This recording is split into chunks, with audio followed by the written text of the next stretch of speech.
Mesdames, Messieurs, bonjour et bienvenue en ce mercredi 7 novembre 2012 et voici les principaux titres de l'actualité nationale et internationale. À Béja, le syndicat des forces de l'ordre présente une pétition à l'encontre de Taoufik Ben Brik.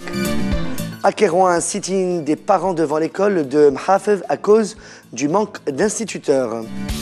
Établissements scolaires, grève préventive des gardiens et agents de nettoyage dans plusieurs régions.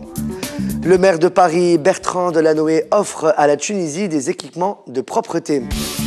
2 sous-officiers de l'armée devant le tribunal militaire pour meurtre et complicité de meurtre.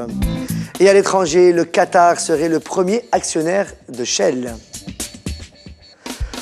Le syndicat de base des agents et des cadres de la Sûreté nationale à Béja a présenté hier, mardi 6 novembre 2012, une pétition auprès du procureur de la République à l'encontre du directeur de l'hebdomadaire contre le pouvoir, Taoufik Ben Brik. Le secrétaire général du syndicat Sabr Kefi a déclaré que Taoufik Ben Brik, ne manque jamais l'occasion, lors de ses passages médiatiques, d'insulter et d'injurier le secteur de la sûreté. Sabr Kefi a accusé Taoufik Ben Brik de dénigrement ou de diffamation envers les agents des forces de l'ordre et de leurs familles. Les parents des élèves de l'école de Mhafez du gouvernorat de Kérouan ont observé ce mardi 6 novembre 2012 un sit-in pour protester contre le manque d'instituteurs et la suspension des cours depuis 2 mois. Les sit-ineurs ont menacé d'augmenter les protestations en cas d'absence d'une réponse favorable à leur demande de la part de la direction régionale de l'éducation.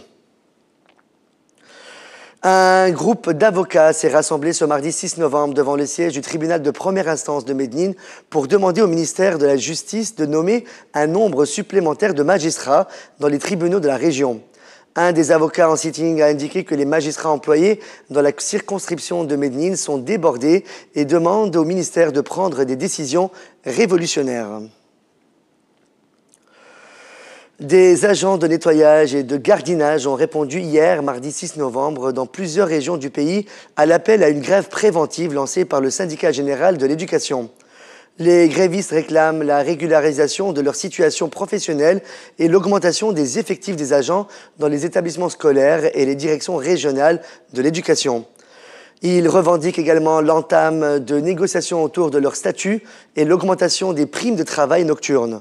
Les grévistes accusent notamment le ministère de l'Éducation de tergiverser à propos de la mise en application de l'accord sur la prime de responsabilité. Le ministère des Affaires religieuses a annoncé l'augmentation de la prime du coût de la vie pour les cadres des mosquées à partir du 1er janvier 2013. Selon un communiqué publié par le ministère des Affaires religieuses, cette prime sera d'une augmentation de 25 dinars mensuels pour les cadres des mosquées à plein temps. Un accord de coopération a été signé entre le maire de Paris, Bertrand Delanoë, et le maire de Tunis, Saïf al-Aslam, en ce qui concerne le domaine de la propreté et la protection de l'environnement. Dans une déclaration, Saïf al-Aslam a précisé que la mairie de Paris a fait un don à la Tunisie de matériel de ramassage des ordures et de techniques d'hygiène.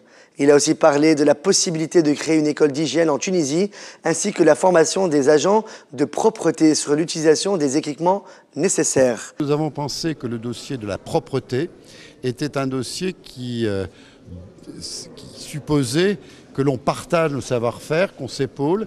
Et donc d'abord, il y avait ce don de quelques véhicules de propreté que je voulais que Paris fasse à Tunis, mais surtout qu'on travaille ensemble sur la formation, sur la gestion des déchets.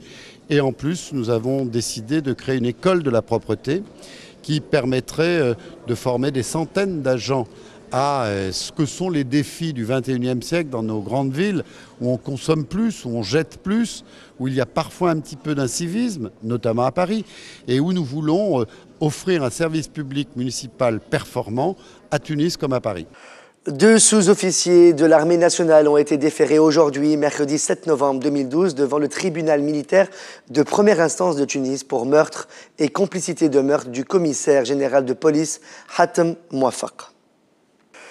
À l'international, selon le magazine Middle East Economic Review, le Qatar pourrait devenir le premier actionnaire de Royal Dutch Shell en participant dans le capital avec 7%. Le premier actionnaire de Shell est pour l'instant le gestionnaire d'actifs américain BlackRock avec 5% du capital. Shell n'a donné aucune explication jusqu'à aujourd'hui Notons que le Qatar est également actionnaire du groupe pétrolier français Total et des compagnies d'électricité portugaises Energas de Portugal et espagnole Iberdrola. Il a également une participation de 12,3% dans le groupe minier Xstrata. C'est la fin de ce flash de l'actualité sur Tunesnet TV. Merci de votre fidélité. Excellente journée. On reprend avec le plateau de la matinale. À demain.